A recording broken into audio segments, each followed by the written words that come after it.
जय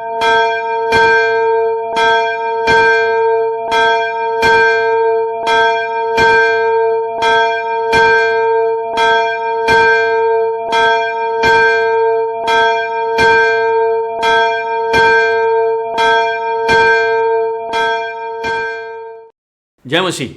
आज की आराधना को हम आरंभ करेंगे और भजन का लेखक कहता है, या की स्तुति करो हे मेरे मन, यहोवा की स्तुति कर। मैं जीवन भर यहोवा की स्तुति करता रहूँगा। जब तक मैं बना रहूँगा तब तक मैं अपने परमेश्वर का भजन गाता रहूँगा। आइए हम परम प्रधान परमेश्वर की उपस्थिति में होते हुए हम गाएंगे गीत, महिमा से तू जो भरा हुआ। आइए हम मिल करके उसकी आराधना करेंगे।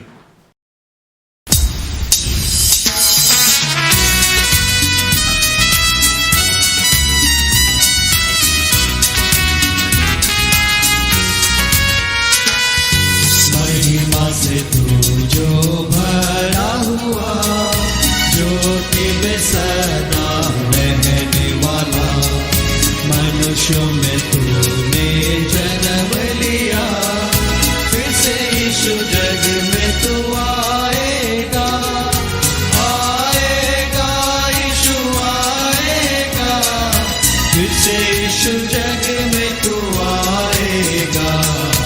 मनुष्यों में तूने जन्म लिया, फिर से यीशु जग में तू आएगा।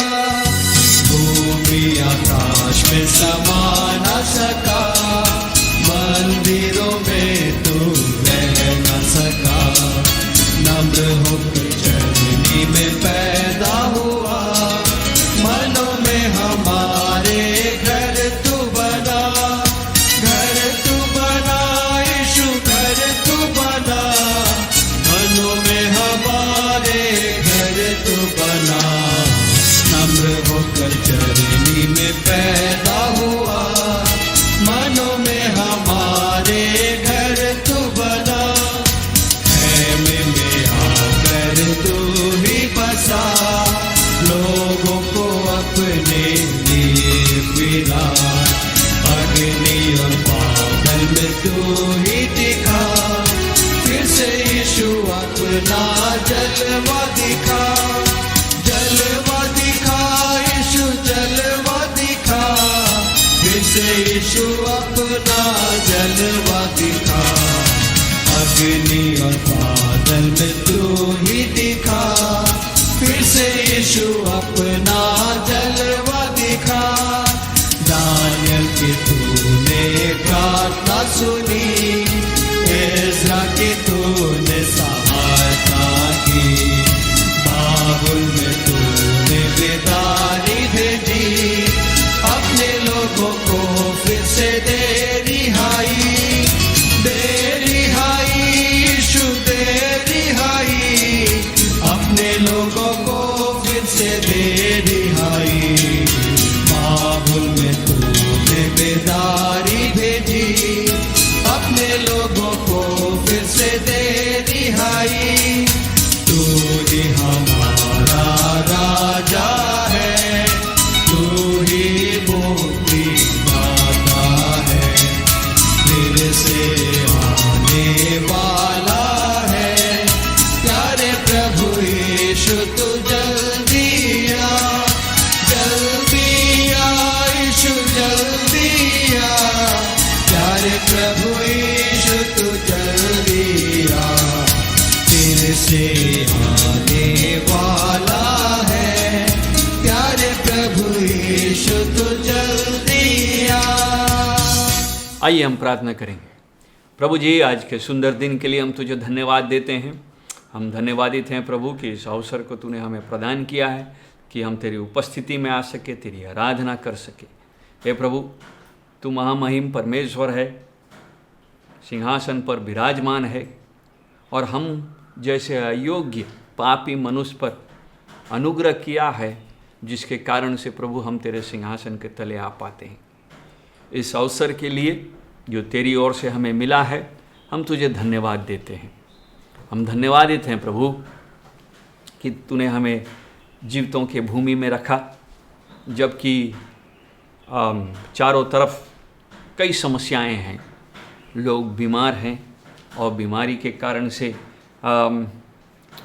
वे अपने प्रियजनों को खो रहे हैं। कई लोग इस समय प्रभु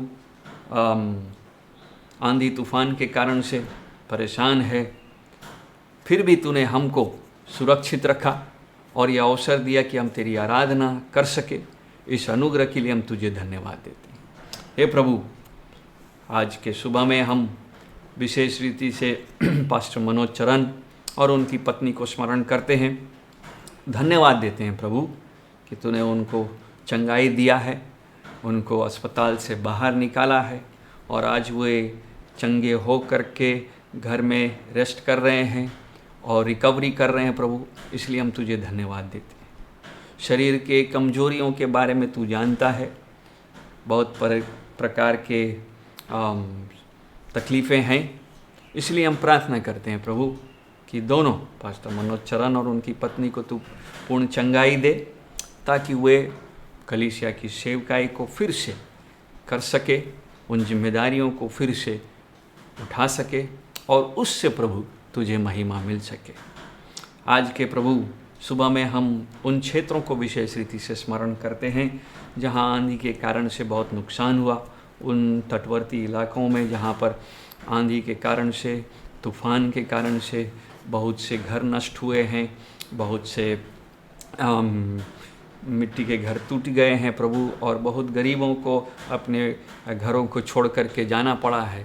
हे प्रभु, इस समय जबकि वो वापस अपने घरों को लौट रहे हैं, फिर से पुनः स्थापित करने की अपने आप को कोशिश कर रहे हैं, और हम प्रार्थना करते हैं कि अगुओं को, सरकार को सहायता और बुद्धि दे कि वह इस परिस्थिति का ठीक से निवारण कर सके। प्रभु प्रार्थना करते हैं प्रभु उन सभी दुखी परिवारों के लिए जो हमारे बीच में है, जिन्होंने अपने प्रियजनों को पिछले दिनों में खोया है। हे प्रभु, तू उनके दुख को समझता है और जानता है, और इस कारण से प्रभु अपनी शांति उनको दे, ताकि वे तुझ में मगन हो सके, तुझ में आनंद दे सके और तुझ में ही शांति पा सके।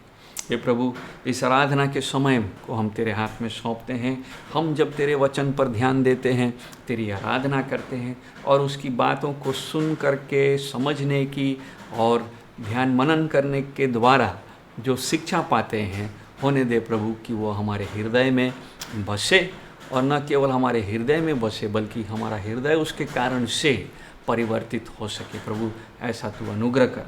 धन्यवाद देते हैं तेरे सारे अनुग्रह के लिए जो तूने हम पर किया है। सारी आदर और महिमा तुझको देते हुए यीशु मसीह के नाम से मांगते, जिसने हमें ये कहना सिखलाया, हे हमारे पिता, तू जो स्वर्ग में है, तेरा नाम पवित्र माना जाए, तेरा राज्य आवे, तेरी इच्छा जैसे स्वर्ग में पूरी होती है वैसी इस पृथ्वी पर भी हो। हमारे दिन भर की रोटी आज हमें दे, और जिस प्रकार हमने अपने अपराधियों को क्षमा किया है, वैसे ही तू भी हमारे अपराधों को क्षमा कर, और हमें परीक्षा में न ला परंतु बुराई से बचा, क्योंकि राज्य और पराक्रम और महिमा सदा तेरी है। आमीन।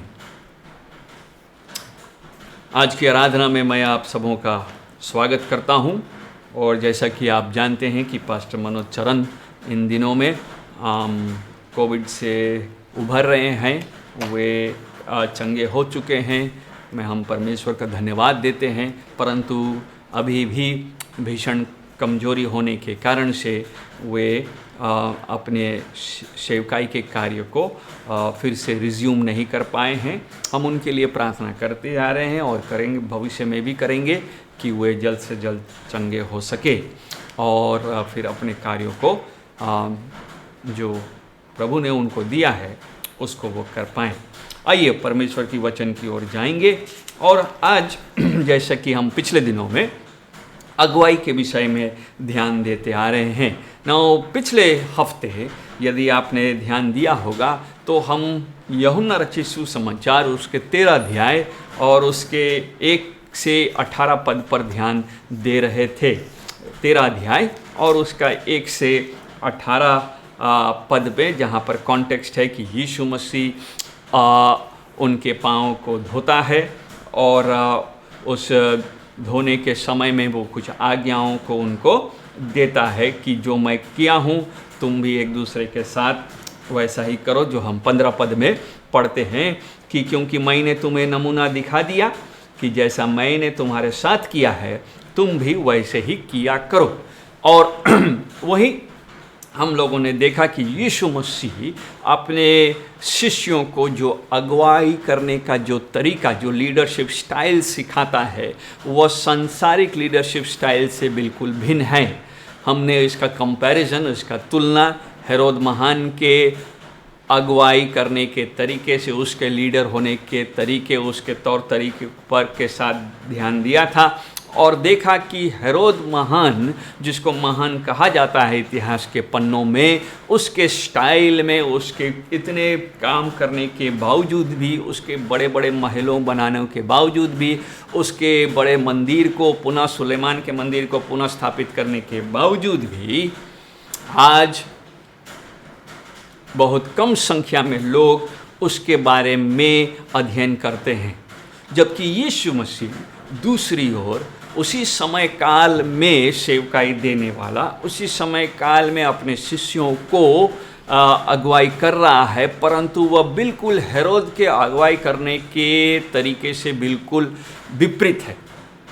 और वह अपने शिष्यों को जो अगुवाई करने का तरीका देता है वो क्रूस का तरीका है, जिसे शिष्यों ने पुनरुत्थान के बाद न केवल उसे ग्रहण किया, न केवल उसको समझा, बल्कि उसके लिए वे स्वयं भी क्रूस पर जाने के लिए तैयार हुए। और यीशु मसीह न केवल अपने शिष्यों को, उन 12 शिष्यों को यह स्टाइल सिखाता है, बल्कि आने वाले सभी शिष्यों के बीच में यही नमूना छोड़ता है। और आज कलीसिया के लिए भी यही नमूना है कि जैसा मैंने किया वैसा तुम भी करो। ना जब हम लूका 22 अध्याय के 24 पद को पढ़ते हैं तो वहाँ पता लगता है कि वो यीशु मसीह आखिरी भोजन कर रहा है और चेलों के बीच में एक चर्चा आरंभ हुआ है कि हम में से सबसे बड़ा या सबसे महान कौन है। ना जब हम लूका रचित सुसमाचार पढ़ते हैं तो हमें समझ में आता है कि यह बात लूका को पतरस ने बताया होगा और पतरस अपने नाकामियों के बारे में भी यहाँ पर डिस्कस कर रहा है और लूका को बताता है कि शिष्यों के अंदर ये चर्चा चल रहा है। और जब पतरस ने इस बात को चर्चा किया है तो उसने इससे, इस पाँव धोने के पूरे अनुभव से एक बहुत बड़ा शिक्षा लिया है, जो उसने पुनरुत्थान के बाद अपने न केवल जीवन काल में प्रयोग किया बल्कि कलीसिया को भी सिखाया। इसीलिए आवश्यक है कि हम उसकी शिक्षा को भी ध्यान दें जो पतरस ने अपने कलीसिया को सिखाया, यानी कि यीशु मसीह की कलीसिया को, उनके अगुओं को, आने वाली पीढ़ियों को भी वही सिखाता है जो यीशु मसीह ने उसको सिखाया था, जिसके बारे में हम पहला पतरस और उसका 5 अध्याय में पढ़ सकते हैं। सो पहला पतरस आज खोलेंगे और आज के मनन के लिए यही हमारा अनुच्छेद होगा, पहला पतरस और उसका 5वां अध्याय। और 5वां अध्याय का हम केवल 5 पद पर आज ध्यान देंगे और हम बाइबल या अगुवाई के बारे में, बिब्लिकल लीडरशिप के बारे में ध्यान दे रहे हैं और इस विषय को कलीसिया ने किस रीति से समझा है और आज की कलीसिया के अगुओं को भी किस रीति से समझना चाहिए, इस बात पर हम ध्यान देंगे। सो बिब्लिकल लीडरशिप के बारे में हम इस अनुच्छेद पर ध्यान दे रहे हैं और हम खोलेंगे पहला पतरस 5 अध्याय और उसका 1 से 5 पद।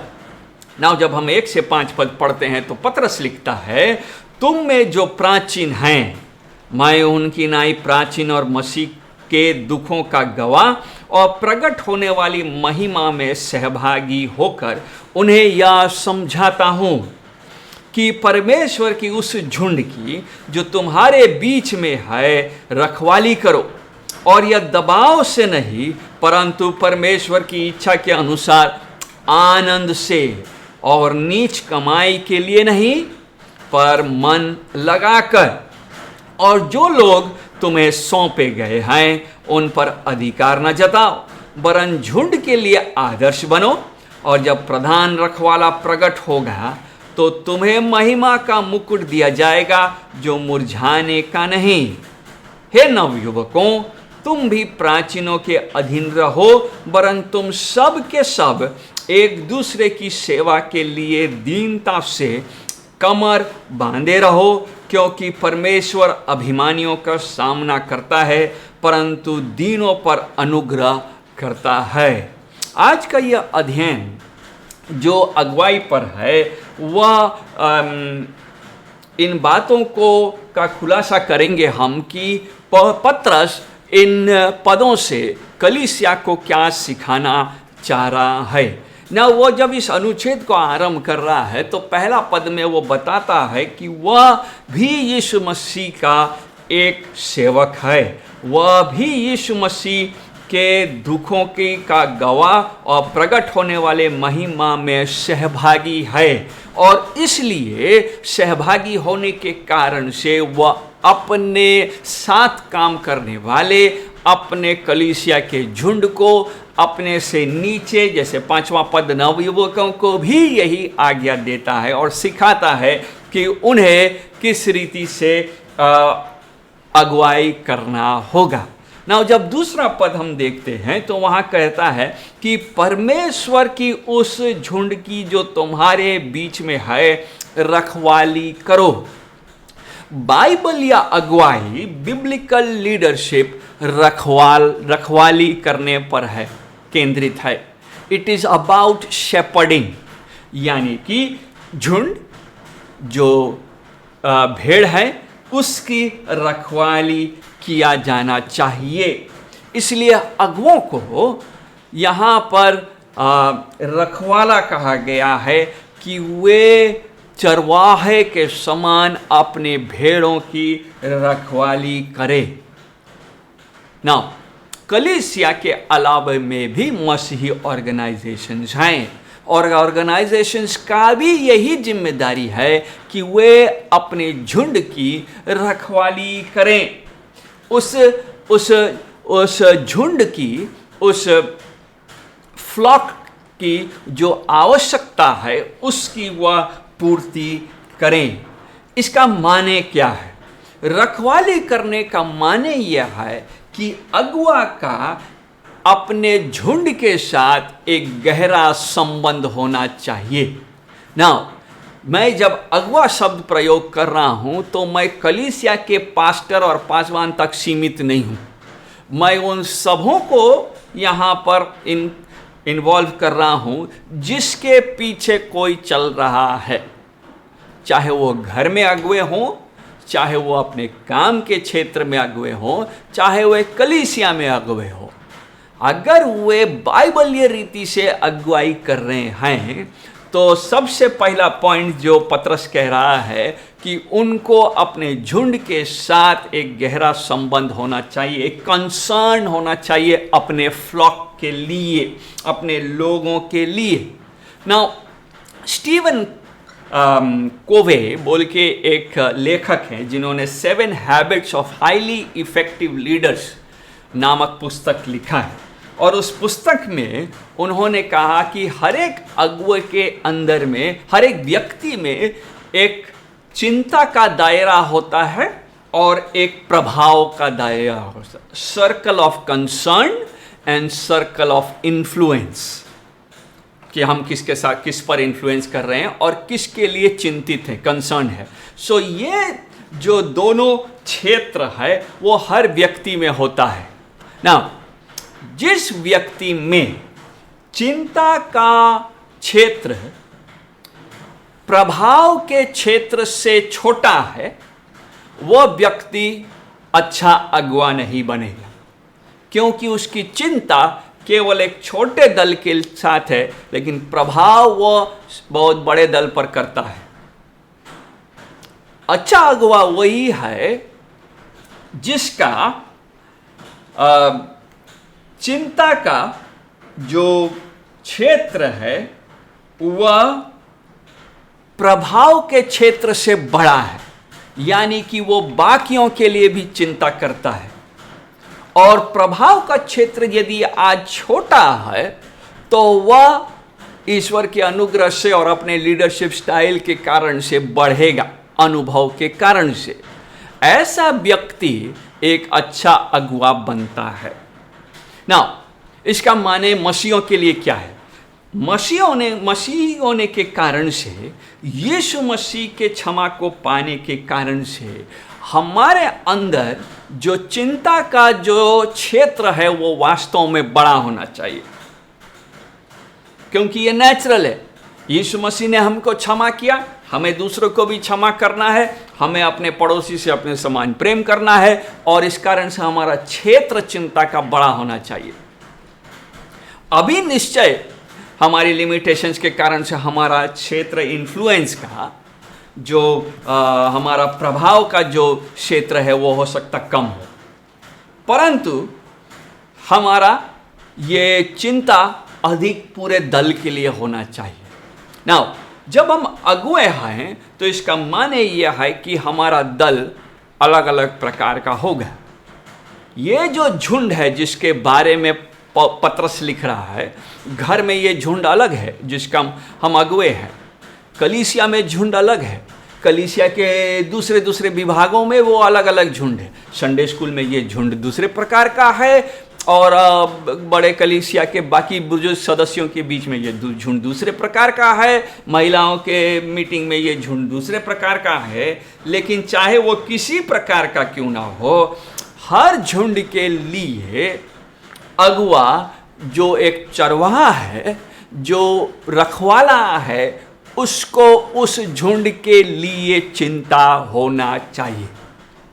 यदि आपकी कलीसिया में और यदि आपके कलीसिया में आपको अपने लोगों के लिए चिंता नहीं है, then you are not a good leader.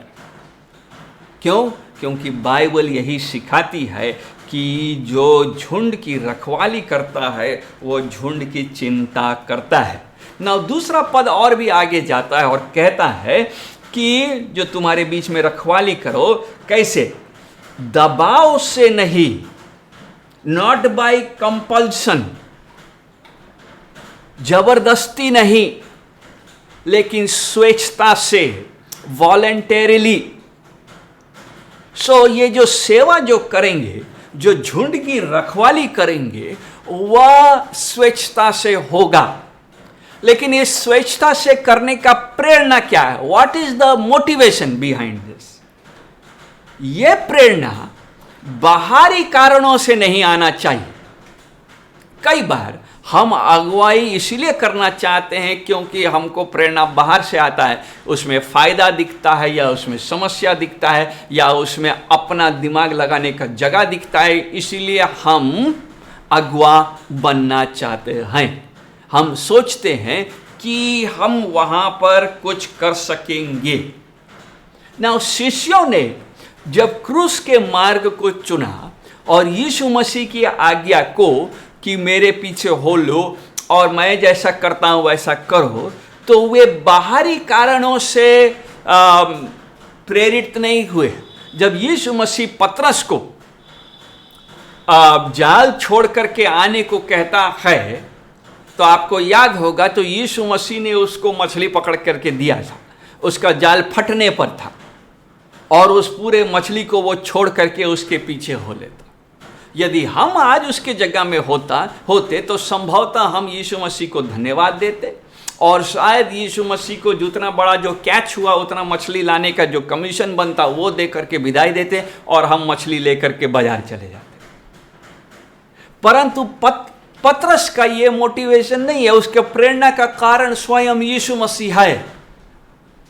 इस कारण से वो उसके पीछे हो लेता है। जब हम कलीसिया की सेवा में आते हैं, हम किन कारणों से प्रेरित हो रहे हैं? हम सेवा देने के लिए जो कह रहे हैं अपने आप को, हम कहते हैं कि हम सेवा देना चाह रहे हैं, तो वो हमारा प्रेरणा का विषय क्या? What is the motivating factor?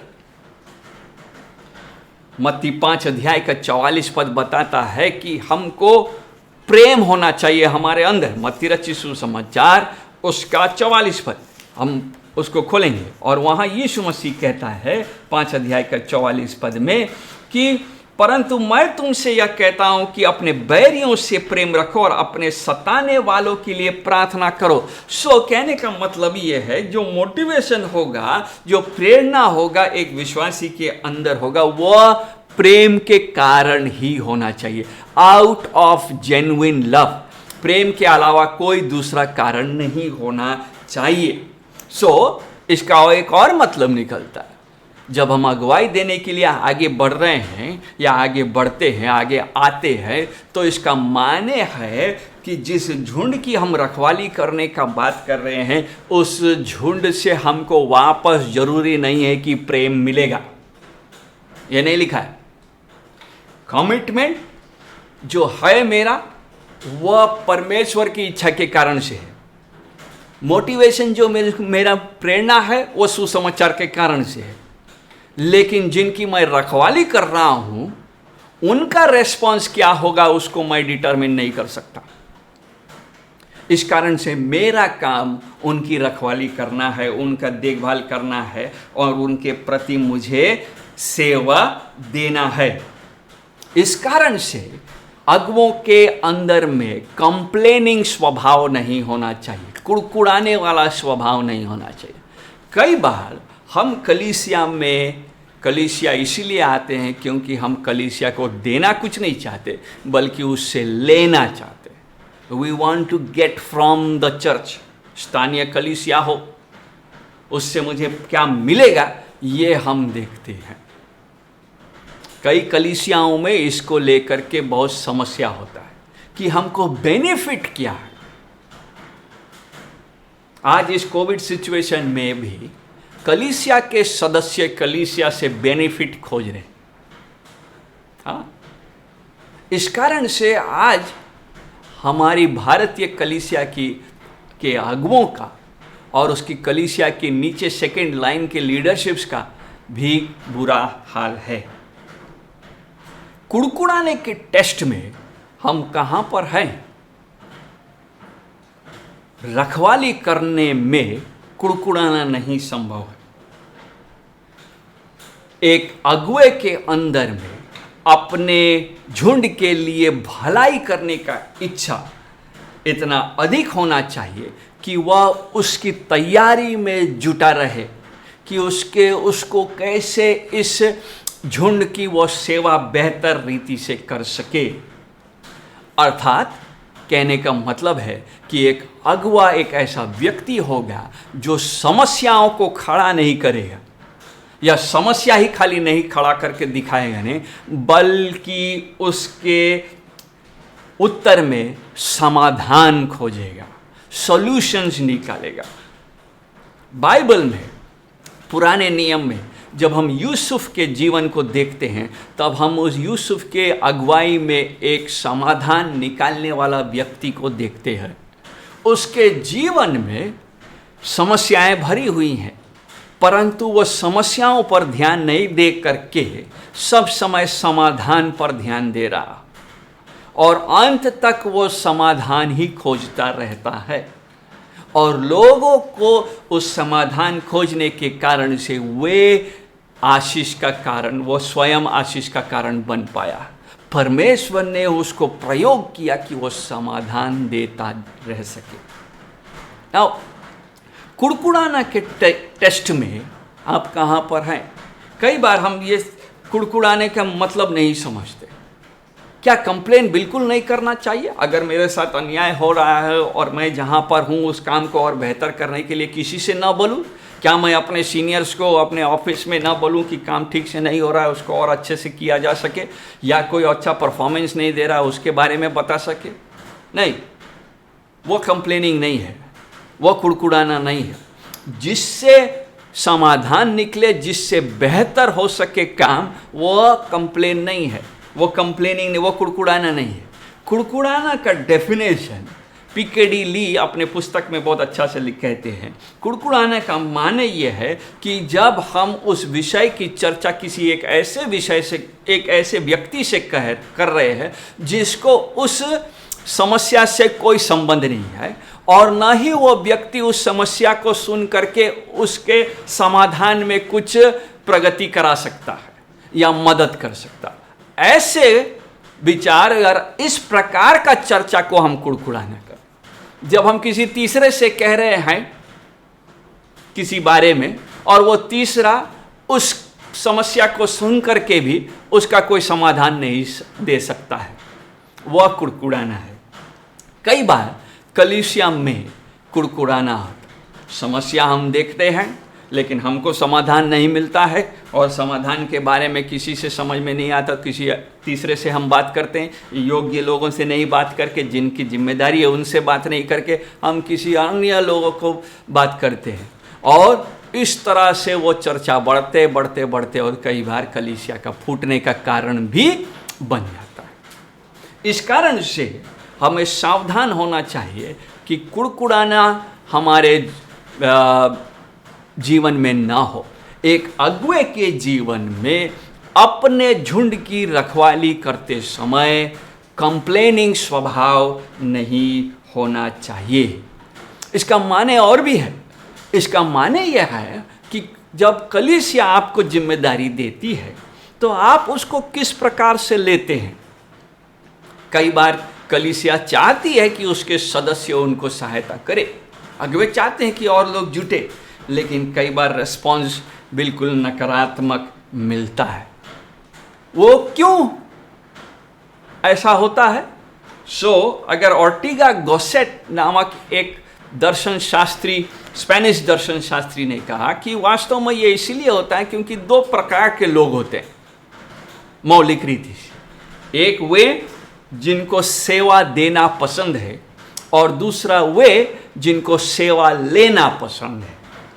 Those who want to serve and those who want to be served. यदि हम उस दल में से हैं जिनको सेवा लेना पसंद है तो हम पाएंगे कि हमारा कुड़कुड़ाने का टेस्ट में हमारा संख्या हाई है। क्यों? क्योंकि हम कभी संतुष्ट नहीं रहेंगे।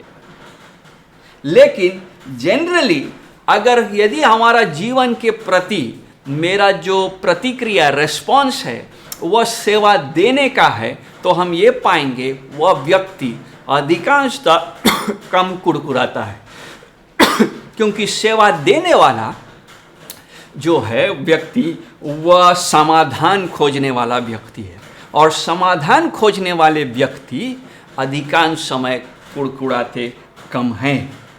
यदि हम अपनी कलीसिया में इसको ले जाएं, इस सिनेरियो को ले जाते हैं, और जब कलीसिया मुझसे कहती है कुछ जिम्मेदारी को निभाने के लिए, मैं कैसा व्यक्ति, मेरा रिस्पॉन्स कैसा है? क्या मैं कुड़कुड़ाता हूँ और प्रॉब्लम के बारे में चर्चा करता हूँ, या मैं उनमें से हूँ जो समाधान खोजता है? Now, क्योंकि जब हम कलीसिया में आते हैं और मान लीजिए हम सेवकाई करने के लिए जिम्मेदारी स्वीकार भी करना चाहते हैं, हम कहते हैं कि ओके मैं कलीसिया को मदद करना चाहता हूँ, तो उस विलिंगनेस में, उस राजी होने में कई बातें जुड़ी हुई है ना। जब हम जिम्मेदारी को अपने ऊपर लेते हैं तो इसका कई मायने भी है। इसका मायने यह है कि नंबर 1 कि हम उस परिस्थिति के लिए जो हमारे सामने है दूसरे को दोष नहीं देंगे। We will not blame others for the situation. ये बहुत कठिन है। कई बार ऑफिस में भी ऐसा समस्या आता है और आ गया हमारे सामने, या कारखाना में ऐसा समस्या आ गया, या कलीसिया में ऐसा समस्या आ गया, तो हम जल्दी से हमारा जवाब ये होता है कि ये हमारा बनाया हुआ समस्या नहीं है, ये तो पिछले कमेटी का समस्या था, या ये पिछले एडमिनिस्ट्रेशन का काम था, या ये पिछला नेता के कारण से हुआ है, या ये पिछले ऑफिसर के कारण से हुआ है। बाइबल हमें ये नहीं सिखाती है। बाइबल सिखाती है कि हम उनमें से हो जो समाधान खोजते हैं। ना जब हम नेहमिया के पुस्तक को पढ़ते हैं नेहमिया 1 अध्याय का 5वां पद जब हम पढ़ेंगे तो बहुत इंटरेस्टिंग है। नेहमिया आया है और नेहमिया चाहता है कि यरूशलेम का दीवार बनाया जाए, और नेहमिया ने प्रार्थना भी किया है और वह लोगों को इकट्ठा भी कर रहा है। और लेकिन 5वें पद में वो कहता है, ध्यान दीजिए वहाँ पर, हे स्वर्ग के परमेश्वर यहोवा, हे महान और भय योग्य ईश्वर, तू जो अपने प्रेम रखने वाले और आज्ञा मानने वाले के विषय में अपनी वाचा पालता और उन पर करुणा करता है। Now,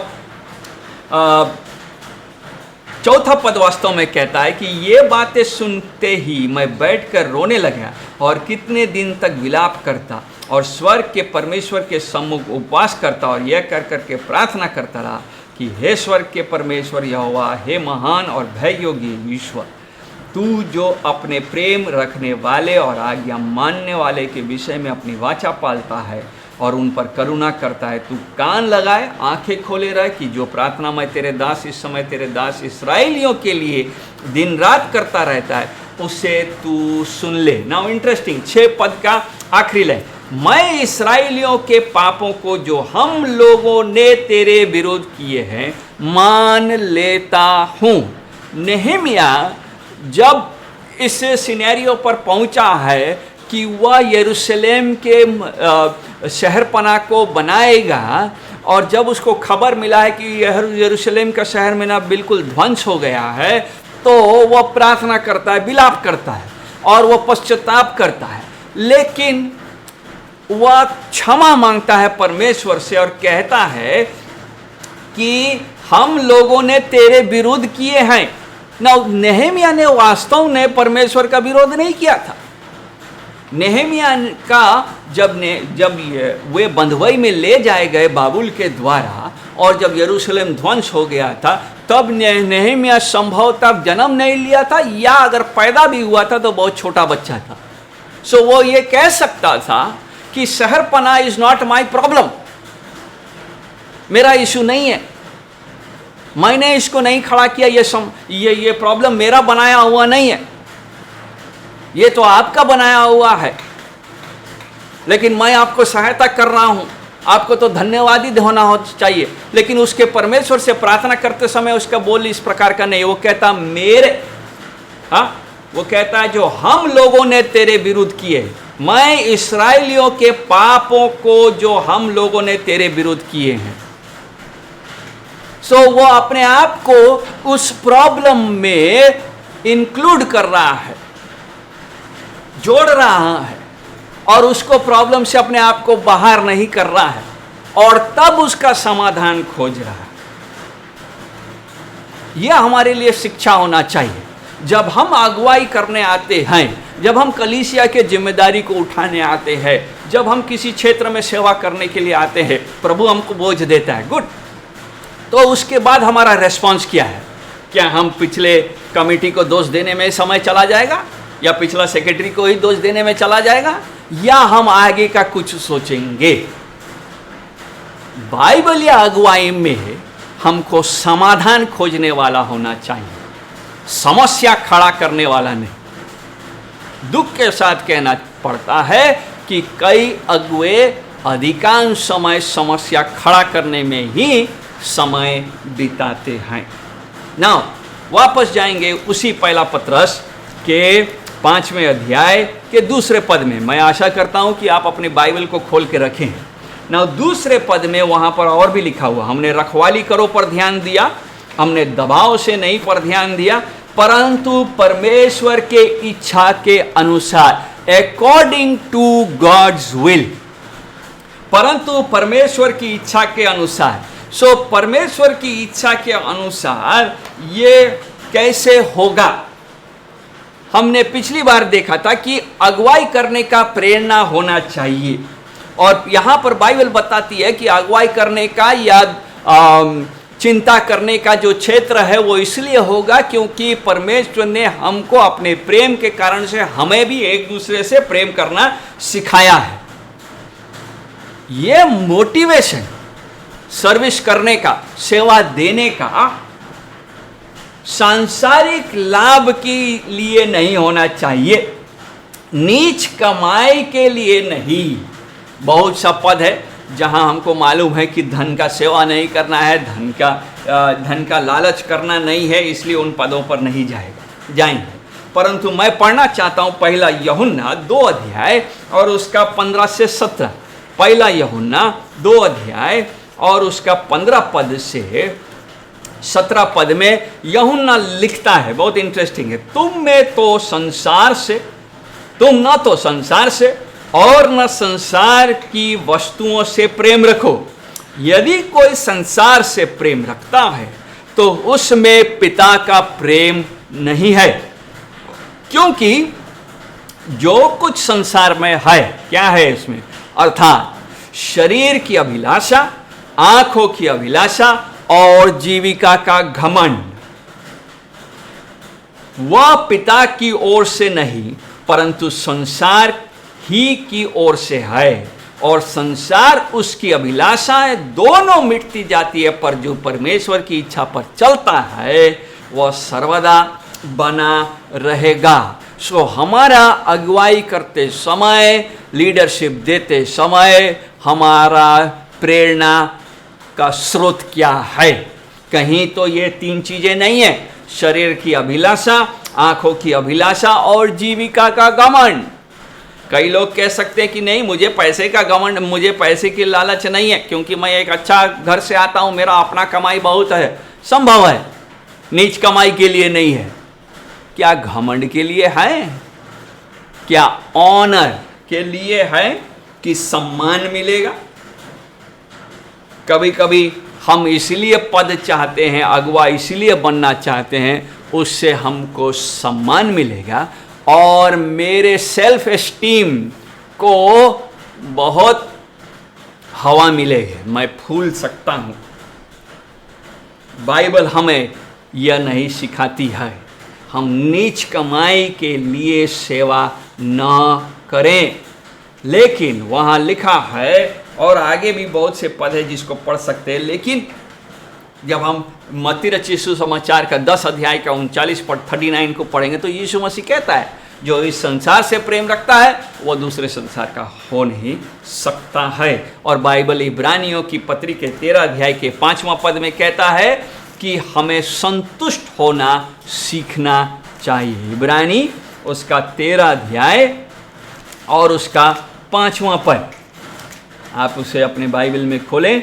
13 अध्याय का 5वां पद लिखा है, आखिरी अध्याय है, तुम्हारा स्वभाव लोभ रहित हो और जो तुम्हारे पास है उसी पर संतोष करो, क्योंकि उसने आप ही कहा है कि मैं तुझे कभी न छोड़ूंगा और न कभी तुझे त्यागूंगा। जो तुम्हारे पास है उसमें संतोष करो। सो हम किस लिए अगुवाई करने उतर रहे हैं? अपनी संतुष्टि को मिटाने के लिए, या हम जिस स्थिति में हैं उसमें संतुष्ट है और परमेश्वर की इच्छा को जानते हुए हम झुंड की रखवाली करना चाहते हैं? यदि हम ये विश्वास कर रहे हैं कि हम जहाँ पर हैं वो परमेश्वर की इच्छा से है, तो और उसमें कोई बदलाव लाने की आवश्यकता नहीं है, इसका माने है तब हम संतुष्ट हैं। बदलाव तभी आना चाहिए जब परमेश्वर की आज्ञा हो, जब परमेश्वर हमें उस दिशा में अगुवाई दे। उदाहरण के लिए कई बार हम लोग सेवकाई में अपने विद्यार्थियों से कई बार सुनते और पूछते भी हैं कि वे यदि किसी दूसरे पोजीशन में जाते हैं या किसी दूसरे कलीसिया में जा रहे हैं सेवा देने के लिए, चेंज करके अपने कलीसिया को छोड़ करके उसको रिज़ाइन दे करके दूसरे कलीसिया में जा रहे हैं, तो उसका कारण क्या है? क्योंकि कई बार जब हम ये जवाब सुनते हैं कि वे अच्छा सैलरी दे रहे हैं इसीलिए मैं वहाँ जाना चाहता हूँ, तो हम लोग मन में ये सोचते हैं कि कैसा अगुवा है, पैसे के लिए वो दूसरे जगह सेवा कर रहा है। परंतु यही फिलॉसफी यदि हम एक आम व्यक्ति पर जो बैंक में काम कर रहा हो या कारखाने में काम कर रहा हो उस पर लागू करें, और वो क्लर्क है और उसको अपने काम में किसको जो रोज़गार से जो कमा रहा है वो काफ़ी नहीं है, उसको दूसरी जगह ओपनिंग मिलता है और वह बेहतर सैलरी है, क्या हम उस ओपनिंग को परमेश्वर की इच्छा से है कह सकेंगे? कई बार हम सेवकों के लिए एक स्टैंडर्ड और कलीसिया के दूसरे लोगों के लिए दूसरा स्टैंडर्ड रखते हैं। परमेश्वर की इच्छा को मानना हर एक व्यक्ति का काम है, आपका भी और मेरा भी। इस कारण से जब हम अपने एरिया में कोई बदलाव ला रहे हैं, अगुवाई करने के क्षेत्र में कोई बदलाव ला रहे हैं, या हम कुछ और नया कर रहे हैं, वो इसलिए हो क्योंकि वह परमेश्वर की इच्छा के अनुसार है, न कि हमारे अपने इच्छा के अनुसार। जैसा कि दूसरा पद कहता है, नीच कमाई के लिए नहीं पर मन लगाकर, नॉट फॉर सॉर्डिड गेन। सो इस कारण से अगुवाई करते समय हमको ध्यान रखना होगा कि हम परमेश्वर की इच्छा के अनुसार कर रहे हैं। यदि मान लीजिए हम कलीसिया में हैं और हमको बाइबल का जानकारी है और हम संडे स्कूल लेना चाह रहे हैं, सो हमको अपने आप से पूछना होगा, मैं मेरा मोटिवेटिंग प्रेरणा का फैक्टर क्या है, मैं क्यों लेना चाह रहा हूँ? क्या इससे मुझे अगुवाई का बड़े टीम में जुड़ने का एक मौका मिलेगा, या मैं इसलिए करना चाहता हूं क्योंकि संडे स्कूल पढ़ाना, मेरा मानना है कि बच्चों को बाइबल पढ़ाया जाना चाहिए और मैं उसको अच्छा से पढ़ा सकता हूं और उससे परमेश्वर को महिमा मिलेगा। यदि मेरा विचार यह है कि मैं इसको इसलिए करना चाहता हूं कि इससे परमेश्वर को महिमा मिलेगा, तब तो ठीक है। लेकिन यदि मेरा विचार यह भी है कि ठीक है, साथ में मैं एक बड़े पोस्ट के लिए एक अगुवा में गिना जाऊंगा, इसलिए करना चाह रहा हूँ, तब मेरा पढ़ाना का मकसद गलत है और मेरा मोटिवेशन, प्रेरणा का जो स्रोत है वह गलत है। परमेश्वर की इच्छा के अनुसार चलने का माने है कि मैं ईश्वरीय ज्ञान से काम करूँगा, गॉड्स विजडम से काम करूँगा। याकूब कहता है, एक अध्याय का 5वां पद है, हम इस पद को बहुत अच्छी तरह से जानते हैं लेकिन मैं पढ़ूंगा।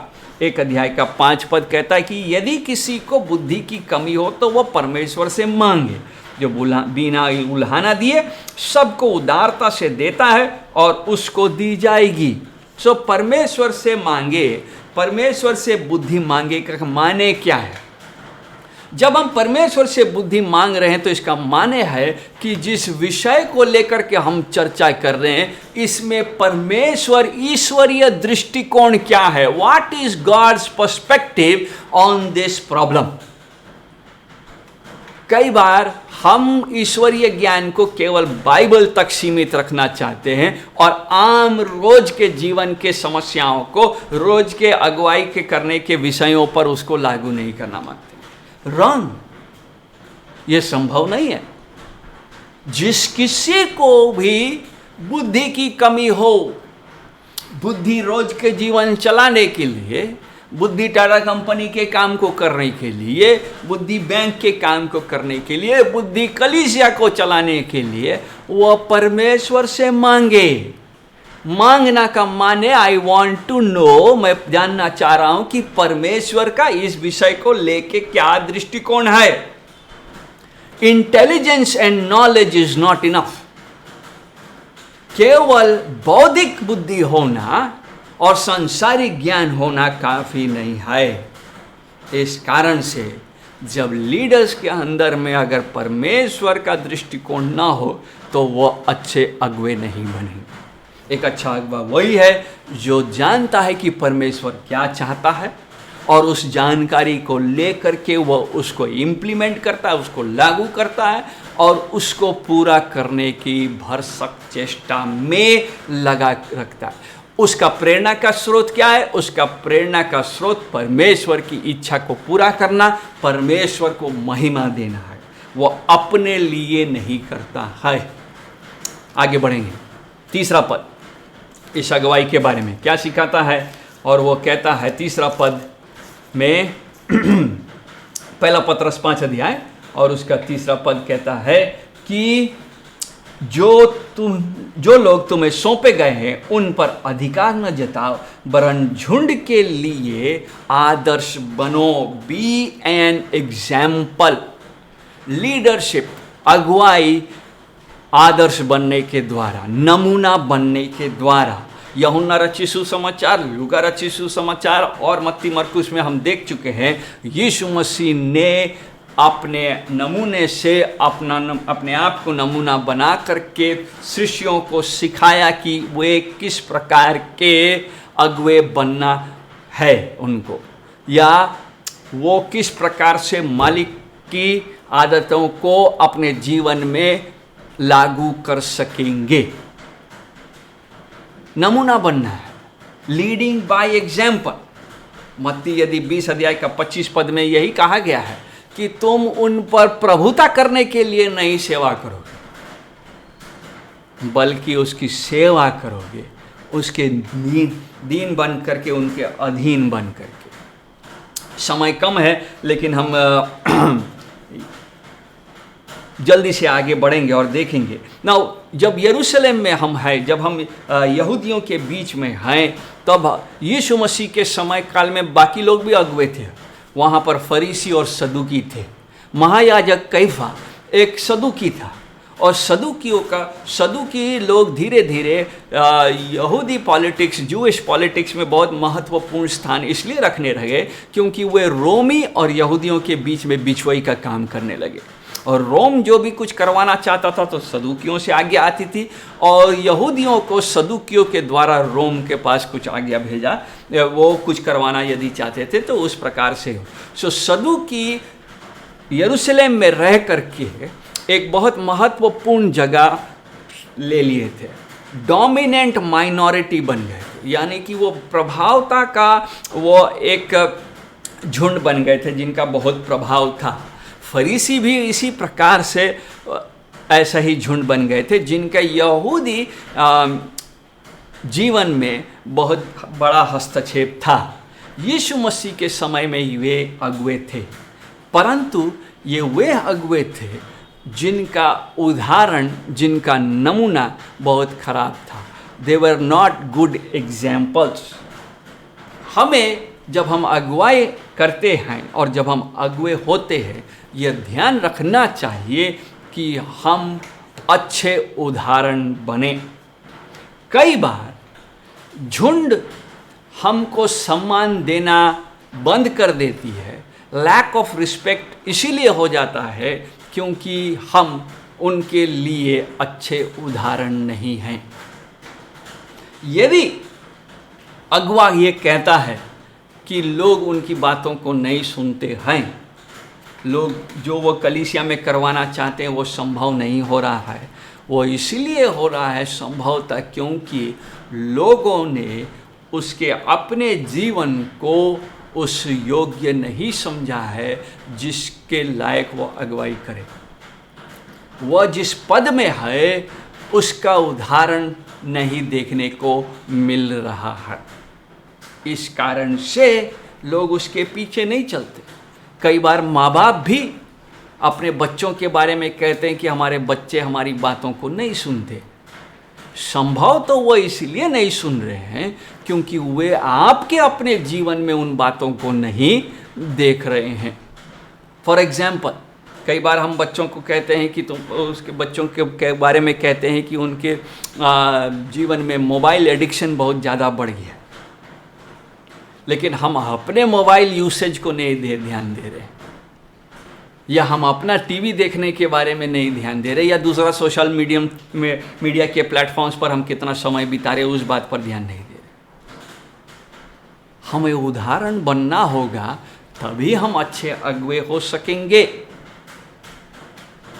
अगर हम चाहते हैं कि हमारे बच्चों के जीवन में मोबाइल एडिक्शन न हो, तो हमारे जीवन में भी किसी प्रकार का इस प्रकार का मीडिया एडिक्शन नहीं होना चाहिए।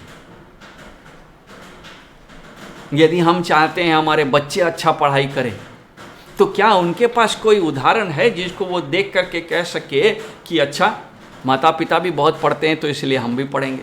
हम कहेंगे अरे आज की उम्र में हम क्या पढ़ेंगे।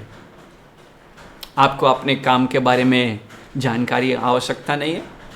आप अपने काम के क्षेत्र में सबसे बेहतर बनना नहीं चाहते? आप उनके सामने बाइबल नहीं पढ़ सकते ताकि वो देख करके जान सके कि हमारे माता पिता को भी पढ़ रहे हैं, इसलिए वो हमको पढ़ने को कह रहे हैं। Leading by example. अगुवाई दिखने से नहीं होता। कई बार हम सोचते हैं कि जितना बेहतर हम दिखेंगे, स्मार्ट दिखेंगे, उतने ज़्यादा लोग हमारे पीछे जाएंगे, फैन फॉलोइंग होगा।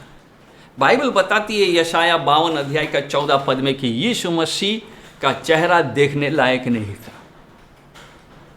पौलुस दूसरा कुरिन्थी 10 अध्याय के 10 पद में कहता है कि वह बाहरी रीति से बिल्कुल कमजोर दिखता था, लेकिन उसका उदाहरण, उसका चाल चलन इस प्रकार का था कि लोग उनके पीछे चलते थे। क्या हमारे अंदर में उदाहरण रखने का क्षमता है? हमारा उदाहरण हमारे अगले पीढ़ियों के लिए कैसा है? कई बार हम अपने कलीसिया के जवानों को बहुत दोष देते हैं कि हमारे जवान ये सीखते नहीं सीखते। क्या आपने उनको सिखाया अपने जीवन से?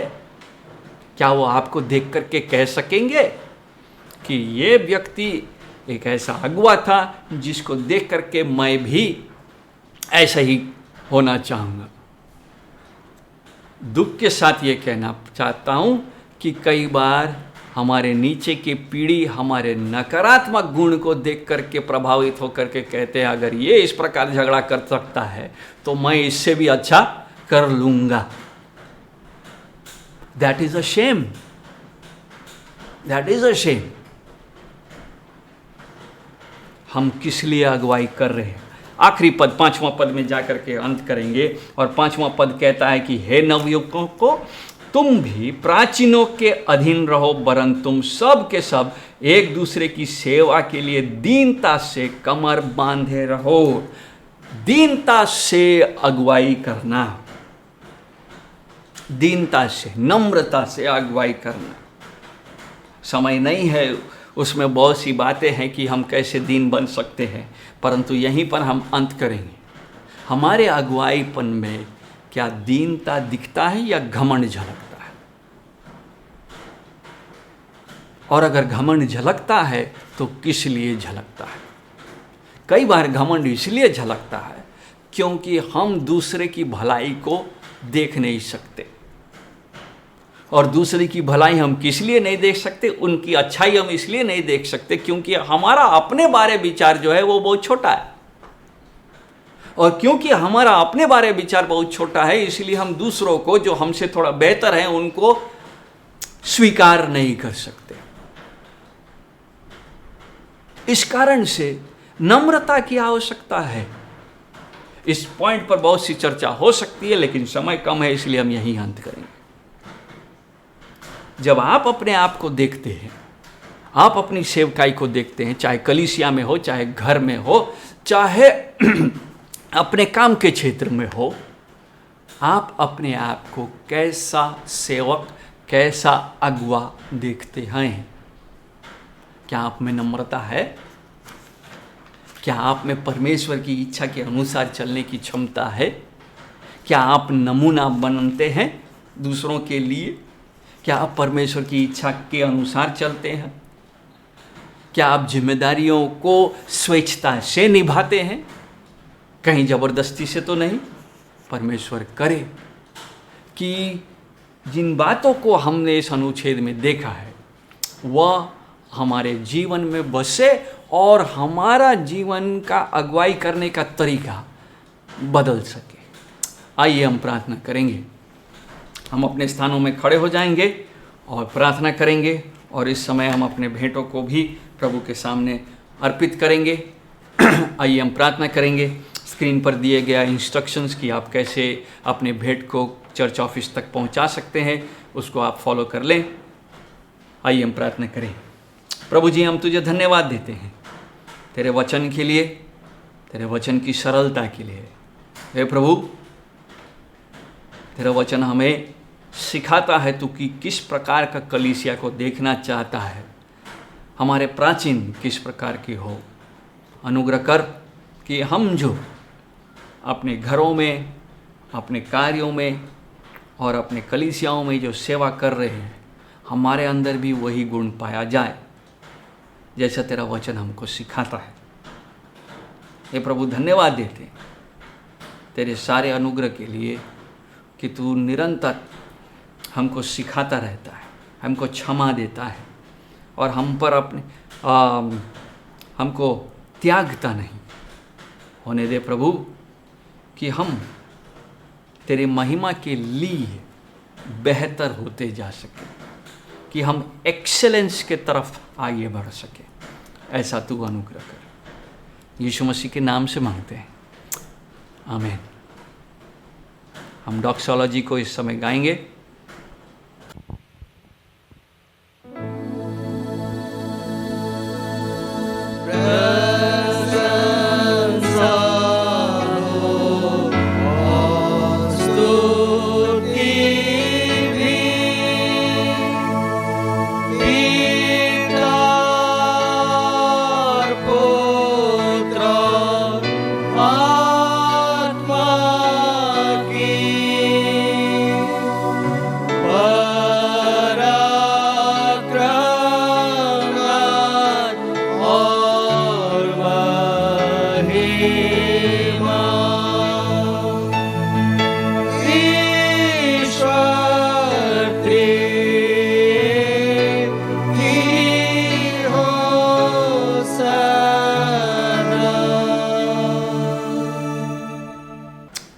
हमारे परमेश्वर पिता का प्रेम, प्रभु यीशु मसीह का अनुग्रह और पवित्र आत्मा की सहभागिता हम में से हर एक के साथ युगानी युग तक बनी रहे।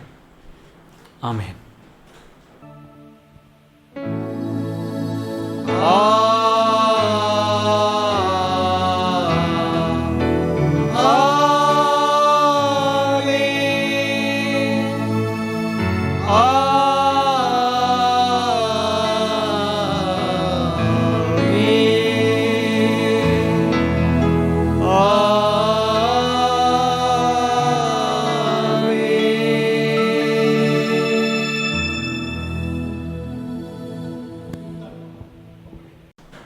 आप सबों को जय मसीह।